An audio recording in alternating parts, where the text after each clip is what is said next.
وہ آپ کا پتہ بھی بدلتا ہے اور ایک مضبوط انکرپٹڈ ٹنل بھی بنا دیتا ہے۔ لیکن جب ڈارک ویب یا مکمل گمنامی کی بات آتی ہے تو لوگ ٹور کا استعمال کرتے ہیں، جسے انین راؤٹنگ بھی کہتے ہیں۔ یہ انین راؤٹنگ بہت پیچیدہ ہے۔ اس میں ڈیٹا 3 مختلف انکرپٹڈ لیئرز سے گزرتا ہے۔ اصل میں اسے ایسے سمجھیں جیسے میں ایک خط کو لوہے کے بکسے میں بند کروں اور تالا لگاؤں، پھر اسے ایک تھوڑے بڑے بکسے میں ڈال کر دوسرا تالا لگاؤں، اور پھر ایک تیسرے سب سے بڑے بکسے میں ڈال کر تیسرا تالا لگاؤں۔ اور پھر جب یہ پرور نیٹ ورک میں جاتا ہے تو وہاں 3 پڑاؤ ہوتے ہیں: انٹری، مڈل اور ایگزٹ نوڈز۔ ہر نوڈ کے پاس صرف اپنے تالے کی چابی ہوتی ہے۔ یعنی انٹری نوڈ صرف سب سے باہر والا بکسا کھولتا ہے اور اسے اگلا باکسا مل جاتا ہے۔ اسے یہ تو پتا ہوتا ہے کہ ڈیٹا کہاں سے آیا، پر اندر کیا ہے یہ نہیں پتا ہوتا۔ صحیح۔ اور جب یہ تیسرے یعنی ایگزٹ نوڈ پر پہنچتا ہے تو وہ اپنا آخری تالا کھول دیتا ہے۔ اسے یہ پتا ہوتا ہے کہ اصل منزل کیا ہے، مگر یہ نہیں پتا ہوتا کہ شروع کہاں سے ہوا تھا۔ تو اس سب کا آخر مطلب کیا ہے؟ اگر کوئی ٹور استعمال کر رہا ہے تو کیا وہ 100% انویزیبل ہو گیا ہے؟ اسے کوئی پکڑ ہی نہیں سکتا؟ اس سے ایک بہت اہم سوال پیدا ہوتا ہے، اور لوگ یہی بڑی غلط فہمی کا شکار ہوتے ہیں۔ دیکھیں، ایگزٹ نوڈ نے آخری تالا کھول دیا، رائٹ؟ کہ ہاں، ڈیٹا وہاں کھلی شکل میں آ گیا۔ تو اگر کوئی گورنمنٹ ایجنسی یا ہیکر اسی ایگزٹ نوڈ پر ہی اپنا اسٹیتھوسکوپ لگا کر بیٹھ جائے تو اسے سارا پلین ٹیکسٹ نظر آ جائے گا۔ مکمل انویزیبلٹی ڈیجیٹل دنیا میں واقع نہیں ہوتی۔ واو، یعنی کہیں نہ کہیں کچا دھاگا ضرور موجود ہے۔ آج کے اس تجزیے میں ہم نے واقعی بہت کچھ کھول کر دیکھا، سمندری کیبل سے لے کر ٹور کے انین لیئرز تک، اور نیٹ کے میجک سے لے کر ایسیمیٹرک انکرپشن تک۔ بالکل، اور یہ سب بتاتا ہے کہ نیٹ ورکنگ صرف تاریں جوڑنے کا نام نہیں ہے، یہ ایک نہایت ہی پیچیدہ عالمی ڈھانچہ ہے جس پر ہماری حفاظت کا دار و مدار ہے۔ لیکن یہاں میں ایک آخری سوچنے پر مجبور کرنے والا خیال پیش کرنا چاہوں گا۔ ضرور، کیا پوائنٹ آپ کا؟ یہ جتنی بھی سیکیورٹی کی ہم نے بات کی، چاہے وہ TLS ہو یا TCP کا پختہ ہینڈ شیک، یہ اس بنیاد پر کام کرتے ہیں کہ آج کل کے کمپیوٹرز میں ریاضی کے ان مسئلوں کو حل کرنے کی طاقت محدود ہے۔ ان تالوں کو توڑنے میں صدیاں لگ سکتی ہیں۔ صحیح، تبھی ہم خود کو محفوظ سمجھتے ہیں۔ لیکن کل کو جب کوانٹم کمپیوٹنگ عام ہو جائے گی، جس کی رفتار ہماری سوچ سے بھی ہزاروں گنا زیادہ ہوگی، تو کیا ہوگا؟ ٹنلز جو آج بہت سیف لگتی ہیں وہ شیشے کے گھر ثابت ہوں گے۔ ایگزیکٹلی۔ آج کے انٹوٹ تالے کوانٹم کمپیوٹرز شاید ملے سیکنڈز میں توڑ لیں گے۔ تو کیا ہمیں اس عالمی انٹرنیٹ کا پورا ڈھانچہ نئے سرے سے بنانا پڑے گا؟ واقعی کیا یہ سارے پروٹوکالز اس دن بیکار ہو جائیں گے؟ اس بہت ہی اہم سوال کے ساتھ ہم آج کے اس تفصیلی تجزیے کو یہاں ختم کرتے ہیں۔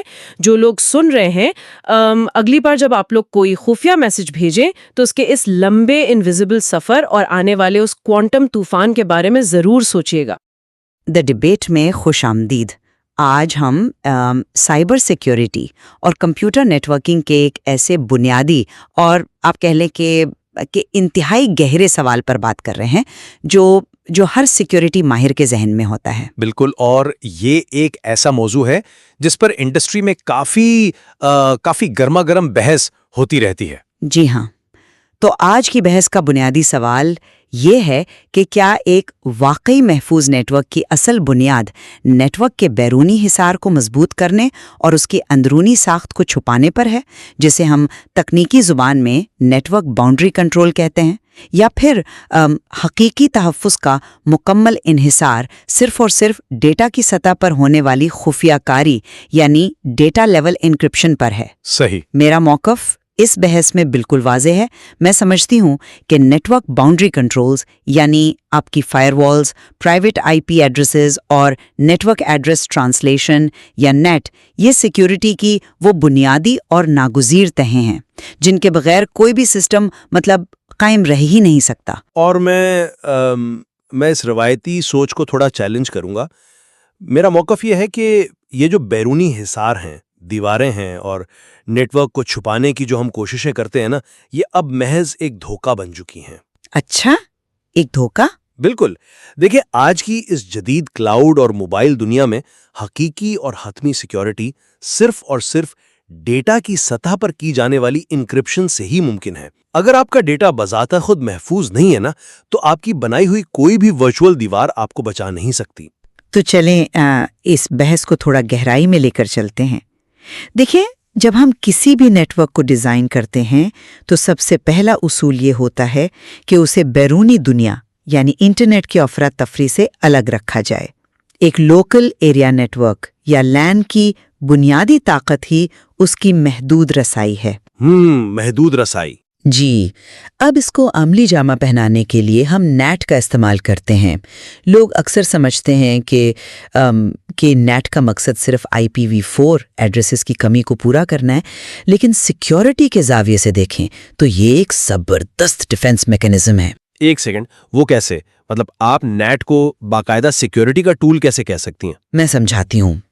فرض کریں کمپنی کے اندر 500 کمپیوٹرز کام کر رہے ہیں۔ ان سب کے پاس پرائیویٹ IP ایڈریسز ہیں، جیسے 192.168.1.5 وغیرہ۔ اب یہ IP ایڈریسز تو انٹرنیٹ پر روٹ ہو ہی نہیں سکتے۔ صحیح، وہ تو پرائیویٹ ہے۔ بالکل۔ تو جب ان 500 کمپیوٹرز میں سے کوئی انٹرنیٹ پر کسی ویب سائٹ سے رابطہ کرنا چاہتا ہے تو وہ ٹریفک پہلے کمپنی کے مین راؤٹر تک جاتی ہے۔ راؤٹر کے اندر ایک نیٹ ٹیبل ہوتا ہے۔ راؤٹر اس اندرونی پرائیویٹ IP کو اپنے ایک پبلک IP سے بدل دیتا ہے اور پھر وہ ریکویسٹ انٹرنیٹ پر بھیجتا ہے۔ تو انٹرنیٹ کی دنیا کو صرف وہ ایک پبلک IP نظر آ رہا ہوتا ہے۔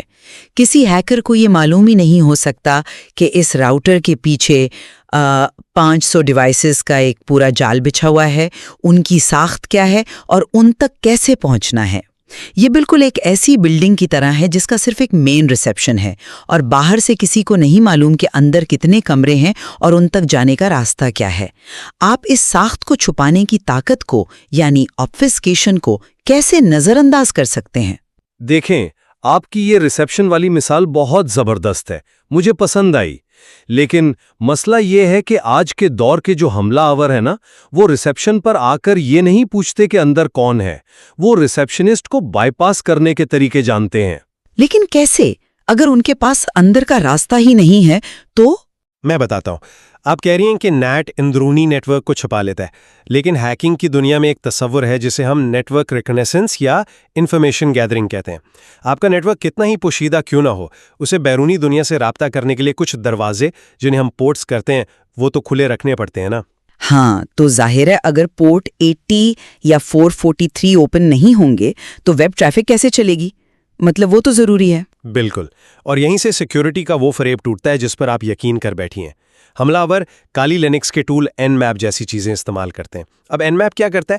وہ آپ کے اس راؤٹر یا فائر وال پر ہزاروں کی تعداد میں پیکٹس بھیجتا ہے۔ وہ دراصل آپ کے ورچوئل گھر کی ہر کھڑکی اور دروازے کو کھٹکھٹا کر دیکھتا ہے۔ Port scanning. جی، پورٹ سکیننگ۔ TCP کے اصول کے مطابق جب دو ڈیوائسز بات شروع کرتی ہیں تو وہ ایک 3 وے ہینڈ شیک کرتی ہیں۔ Nmap ایک مخصوص پیغام بھیجتا ہے جسے ہم سینگ کہتے ہیں۔ اس کا سادہ سا مطلب ہے، ہیلو، کیا ہم بات کر سکتے ہیں؟